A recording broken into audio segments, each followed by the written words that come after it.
श्री स्वामी समर्थ. चांगले लोक दुःखी आणि पापी लोक सुखी का असतात? एका नगरामध्ये आपल्या 3 मुलींबरोबर एक विधवा स्त्री राहत होती. तिच्या मुली लहान असतानाच तिचा पतीचा मृत्यू झाला होता आणि तिन्ही मुलींचं पालन पोषण करण्याची जबाबदारी तिच्यावरती आली होती. आपल्या मुलींना घेऊन ती स्त्री कुठे जाणार? मुलींना एकटं ठेवून ती कोणतं काम पण करू शकत नव्हती. समाजातील दुष्ट विचारसरणीच्या लोकांचा तिला सामना करावा लागत असे. त्या गरीब असहाय्य स्त्रीला कोणाचा आधार नव्हता. ती आपल्या मुलींना छोटे मोठे काम करून सांभाळत होती, पण तिला आपल्या मुलींची खूप काळजी वाटत होती. एके दिवशी चिंता करून करून ती खूप आजारी पडली. आजारी पडल्यामुळे तिला खूपच भीती वाटत होती की मला काही झालं तर माझ्या 3 मुलींचं कसं होईल, कोण त्यांचं पालन पोषण करेल. याच गोष्टीचा विचार करून करून एके दिवशी तिची तब्येत खूपच खराब झाली आणि तिची शेवटची वेळ जवळ आली. मृत्यूच्या वेळी यमदेवाचा एक यमदूत त्या स्त्रीचा प्राण घेण्यासाठी तिच्या घरी पोहोचला. यमदेवाचा दूत त्या स्त्रीचे प्राण घेण्यासाठी आला होता, परंतु तिथली परिस्थिती पाहून तो द्विधा स्थितीत पडला. त्याने पाहिलं की ती विधवा स्त्री जमिनीवर निपचिप पडलेली होती आणि तिच्या 3 मुली तिच्या जवळ बसून रडत होत्या. हे दृश्य पाहून यमदेवाच्या दूताला त्यांची दया आली. त्याला त्या छोट्या मुलींची अवस्था बघू वाटत नव्हती. तो विचार करू लागला की जर मी या स्त्रीचे प्राण घेऊन यमलोकात गेलो तर या मुली अनाथ होतील, यांचं कोण पालन पोषण करेल. काही वेळ विचार केल्यानंतर यमदेवाचा दूत त्या विधवा स्त्रीचे प्राण न घेताच यमलोकात आला. यमलोकात आल्यानंतर यमलोकांचा राजानं त्याला विचारलं, तू रिकाम्या हाताने का आलास? तू तर त्या विधवा स्त्रीचे प्राण घेण्यासाठी गेला होतास. तेव्हा यमदूत म्हणाला, स्वामी, माझ्या चुकीला क्षमा करा. मी त्या स्त्रीचे प्राण घेऊ इच्छित होतो, तरी पण मी तिचे प्राण घेऊ शकलो नाही. माझ्या ठिकाणी जर तुम्ही पण असता तर कदाचित तुम्ही त्या स्त्रीला जीवनदान दिलं असतं. मला त्या विधवा स्त्रीच्या मासूम मुलींचे दुःख बघवलं नाही. जेव्हा मी प्राण घ्यायला गेलो, मी पाहिलं त्या विधवा स्त्रीच्या छोट्या छोट्या 3 मुली आहेत आणि त्या सर्व त्यांच्या आईजवळच बसून रडत होत्या. जर मी त्या स्त्रीचे प्राण घेऊन आलो असतो तर त्या मुलींचं पालन पोषण कोण करतं? त्यांना जेवण कोण देतं? मृत्यू लोकात राहणारे मनुष्य खूपच स्वार्थी आणि मतलबी आहे. कोणीही त्या मुलीची मदत केली नसेल. हे यमदेव, माझ्या तुम्हाला विनंती आहे की तुम्ही त्या विधवा स्त्रीला काही वेळेसाठी जीवदान द्या, म्हणजे ती आपल्या मुलींचं पालन पोषण करून त्यांना मोठं करेल. यमदूताचं बोलणं ऐकून यमदेव म्हणाला, हे दूत, या सृष्टीमधल्या सर्व प्राण्यांचा मृत्यू निश्चित केलेला वेळेवरच होतो. ना कोणी कोणाचं आयुष्य कमी करू शकतं, ना कोणी वाढवू शकतं. ना तू कोणाला जीवन देऊ शकतोस, ना तू वेळेच्या आधी कोणाचा प्राण घेऊ शकतोस. ज्याच्या नशिबात जे लिहिलेलं आहे ते योग्यच आहे. तू कोणाच्या नशिबाला बदलू शकत नाहीस. तू आज सृष्टीच्या नियमांचं उल्लंघन केलं आहेस. तो खूप मोठा अपराध केला आहेस. त्यामुळे तुला तुझ्या चुकीची शिक्षा भोगावीच लागेल. आता तू पृथ्वीवर मनुष्य रूपात जन्म घे आणि तू केलेल्या अपराधाचं प्रायश्चित्त कर. मग यमदूत म्हणाला, हे प्रभू, पृथ्वी लोकातून माझा उद्धार केव्हा होईल आणि कसा होईल? तेव्हा यमदेव म्हणतात, हे दूत, पृथ्वीवर जाऊन जेव्हा तू 3 वेळा तुझ्या मूर्खपणावर जोरजोरात हसशील तेव्हाच तुझी मुक्ती होईल. एवढं म्हणून यमदेवांनी त्या दूताला पृथ्वीवरती ढकलून दिलं. तो पृथ्वी लोकात मनुष्य शरीरात आला होता. त्याच्या शरीरावरती वस्त्र नव्हते. मृत्यू लोकाचा एक नियम आहे की जेव्हा कोणी मनुष्य जन्म घेतो त्यावेळी तो निर्वस्त्र असतो. म्हणून तो दूतही निर्वस्त्र एका रस्त्याच्या बाजूला थंडीमध्ये पडला होता. त्याच वेळी तिथून एक चांभार जात होता. तो चांभार थंडीपासून आपल्या मुलांचं संरक्षण करण्यासाठी कपडे आणि शाल घेण्यासाठी जात होता.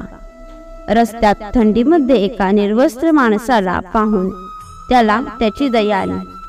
त्याने आपल्या मुलांना कपडे घेतले नाही, पण त्या यमदूताला कपडे आणि शाल खरेदी करून दिली.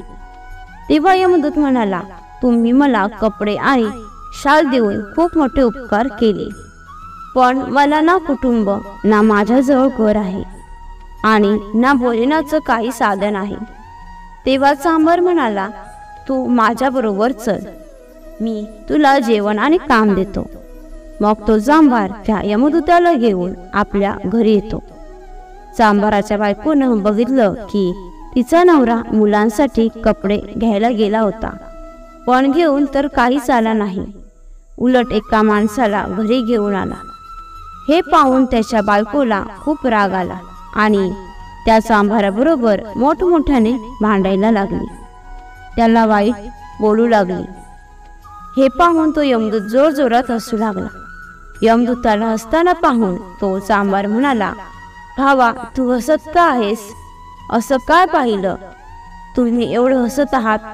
तेव्हा यमदूत म्हणाला, माझ्या हसण्याचे रहस्य मी तुला आता नाही सांगू शकत, वेळ आल्यानंतर मी तुम्हाला सांगेन. आता तो यमदूत त्या चांभाराच्या घरी राहू लागला. त्याने चांभाराचं सगळं काम पण शिकलं. तो यमदूत त्या चांभाराच्या घरी काम करू लागला आणि खूपच सुंदर सुंदर बूट बनवू लागला. तेव्हापासून चांभाराच्या चपला खूप विकू लागल्या. चांभाराच्या चपलांची चर्चा पूर्ण राज्यात होऊ लागली. त्यामुळे चांभार पण खूप अधिक श्रीमंत झाला. एवढेच नव्हे तर मोठमोठे राजे महाराजा पण त्या चांभाराकडून बूट चप्पल बनवून घेऊ लागले. जेव्हापासून तो यमदूत त्याच्या घरी आला होता तेव्हापासून चांभाराचं नशीबच चमकलं होतं.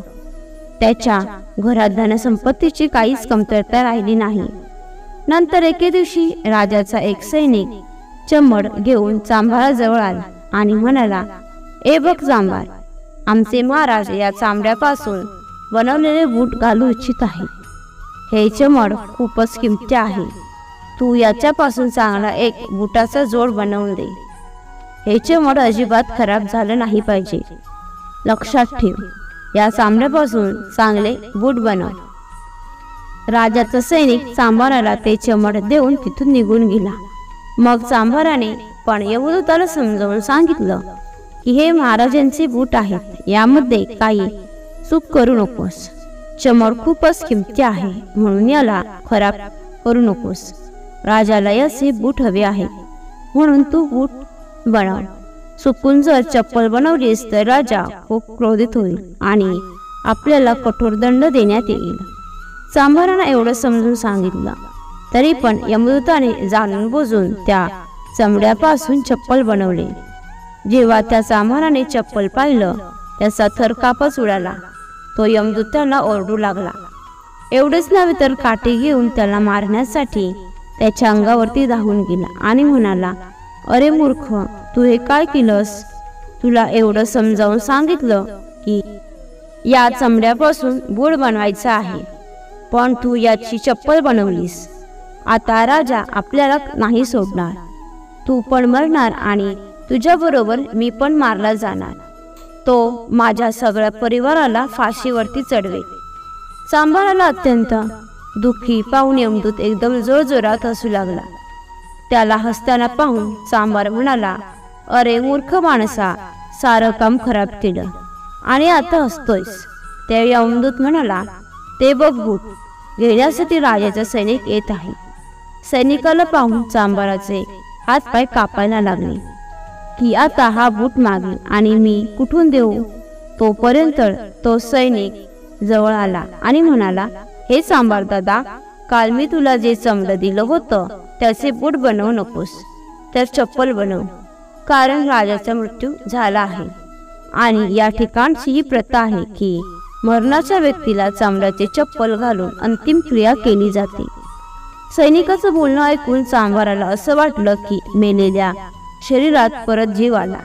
त्याच्या हातातील काठी जमिनीवर पडली आणि त्याने यमदूताचे पाय पकडले आणि त्याची माफी मागू लागला. सांभाराच्या या व्यवहारावर यमदूत खूप जोरजोरात हसत होता. सांभाराने विचारलं, तू का हसत आहेस? तेव्हा यमदूत म्हणाला, वेळ आल्यानंतर मी माझ्या हसण्याचं कारण सांगेन. नंतर एके दिवशी सांभाराच्या दुकानामध्ये 3 तरुणी एका म्हातारी बरोबर आल्या होत्या. त्या 3 मुलींचं लग्न होणार होतं. त्या आपल्यासाठी चप्पलच माप देण्यासाठी आल्या होत्या. त्या मुलींना पाहून यमदूताने ओळखलं की या त्याच 3 मुली आहेत ज्यांच्या आईला घेऊन न गेल्यामुळे आज मी माझ्या कर्माची शिक्षा भोगत आहे. त्या 3 मुली खूप सुंदर दिसत होत्या. कोणत्या तरी चांगल्या घरात वाढलेल्या दिसत होत्या. तेव्हा यमदूताने त्या म्हातारीला विचारलं, हे माते, या 3 कन्या कोण आहे? ती म्हातारी म्हणाली, यांची आई या लहान असतानाच मरण पावली. यांना कोणाचा आधार नव्हता, म्हणून मी यांना माझ्याजवळ ठेवलं. माझ्याजवळ करोडोची संपत्ती आहे, पण दुर्भाग्य की माझं कोणीच नाही, म्हणून मी यांना माझ्याजवळ ठेवलं. यांना लिहायला वाचायला शिकवलं, यांचा सांभाळ केला आणि आता खूपच मोठ्या घराण्यात यांचा विवाह होणार आहे. मुलींचं नशीब पाहून यमदूत विचार करू लागला, परमात्मा जो करतो चांगलंच करतो. जर त्यावेळी या मुलींच्या आईला मृत्यू झाला नसता तर या 3 मुलींना खूप गरीब परिस्थितीत दिवस काढावे लागले असते. यांच्या आईच्या मृत्यूमुळेच मुली खूप मोठ्या घराण्याच्या सुना बनत आहेत आणि या म्हातारीच्या करोडो रुपयाच्या संपत्तीची मालकीण पण बनल्या आहेत. हा विचार करून यमदूत पहिल्यांदा केलेला आपला मूर्खपणा आठवून तो यमदूत पुन्हा जोरजोरात हसू लागला. आता तो 3 वेळा हसला होता. यमदूताला जोरजोरात हसताना पाहून सांभार म्हणाला, आता तू का हसत आहेस? कृपा करून तुझ्या हसण्याचं रहस्य सांग. तेव्हा यमदूत म्हणाला, अरे मी 3 वेळा हसलो आहे. आता मी तुला माझ्या हसण्याचं कारण सांगतो. ऐक, मी एक यमदूत आहे. आता ज्या 3 मुली चप्पलचं माप देण्यासाठी आल्या होत्या, जेव्हा या 3 पण छोट्या होत्या तेव्हा त्यांच्या आईचा मृत्यू झाला. या 3 मुलींवरती दया दाखवून मी यांच्या आईचा प्राण घेऊ गेलो नाही, म्हणून यमदेवाने मला श्राप देऊन पृथ्वीवरती पाठवलं. मी निर्वस्त्र एका रस्त्याच्या बाजूला पडलो होतो. तेव्हा तू तुझ्या घरी घेऊन आलास. घरी आल्यानंतर तुझी बायको तुझ्याबरोबर खूप भांडली होती, ते पण यासाठी की तू तुझ्या मुलांच्या कपड्याच्या पैशापासून माझ्यासाठी कपडे आणि शाल खरेदी केलीस. तेव्हा मी पहिल्यांदा तुझ्या बायकोला पाहून खूप हसलो होतो. तुझी बायको जे तू माझ्यावरती खर्च केलेस म्हणून ओरडत होती, पण तुझी बायको तो लाभ पाहू शकत नव्हती जो मी आल्यामुळे तुझ्या घराचं नशीब बदलणार होतं. आणि दुसऱ्यांदा मी हसलो ते तुझा मूर्खपणा पाहून, जेव्हा तू मला राजासाठी बुटाऐवजी चप्पलचं बनवलीस म्हणून ओरडत होतास. तू फक्त त्या राजाच्या बुटाचा विचार करत होतास, परंतु तुला हे माहीत नव्हतं की राजाबरोबर काय घडलं आहे. सगळ्या गावाला माहीत होतं की राजाचा मृत्यू झालेला आहे, पण तुझं लक्ष तर राजाच्या बुटांवरतीच होतं. आपण तेच बघून दुःख किंवा आनंद मानतो जे आपण पाहतो, पण आपण हे नाही पाहत जे आपल्याला दिसत नाही, पण होणार तर तेच असतं. किती वेळा परमात्मा आपल्या चांगल्यासाठी, आपल्या भल्यासाठी आपल्याबरोबर काहीतरी वाईट करतात, पण आपण त्याच वाईट गोष्टीला पाहून परमात्माला कोसू लागतो. आपण त्या चांगल्या गोष्टीला नाही पाहू शकत ज्या भविष्यात आपल्याबरोबर होणार असतात. कितीतरी वेळा आपल्याबरोबर चांगलं होतं, पण भविष्यात आपल्याबरोबर वाईट होतं. त्या गोष्टीला आपण नाही पाहत. कोणत्या गोष्टीबरोबर चांगलं किंवा वाईट हे दोन्हीही प्रकारचे परिणाम एकमेकांशी जोडलेले असतात. आपल्याला प्रत्येक गोष्टीला वेळेचं समजून चाललं पाहिजे. तर मित्रांनो, चांगले लोक दुःखी का राहतात? याची दोन्ही कारणं हेच आहेत की पहिल्यांदा चांगल्या लोकांबरोबर वाईट होतं, कारण नंतर त्यांच्याबरोबर खूप चांगलं होणार असतं. आणि दुसरं कारण आहे की मनुष्याबरोबर जे वाईट होतं तेव्हा तो देवाजवळ जातो. देवाचं नामस्मरण करतो, ज्यामुळे त्याचं सर्व पाप आणि दोष नष्ट होतात। ईश्वरची भक्तीच मुक्तीचा खरा मार्ग आहे, जी चांगल्या लोकांनाच देवाचं नामस्मरण करण्याची पुन्हा पुन्हा संधी मिळते। तर मित्रांनो, अशा प्रकारे यमदूत त्या चांभाराला ही शिकवण देऊन तिथून यमलोकात निघून गेला।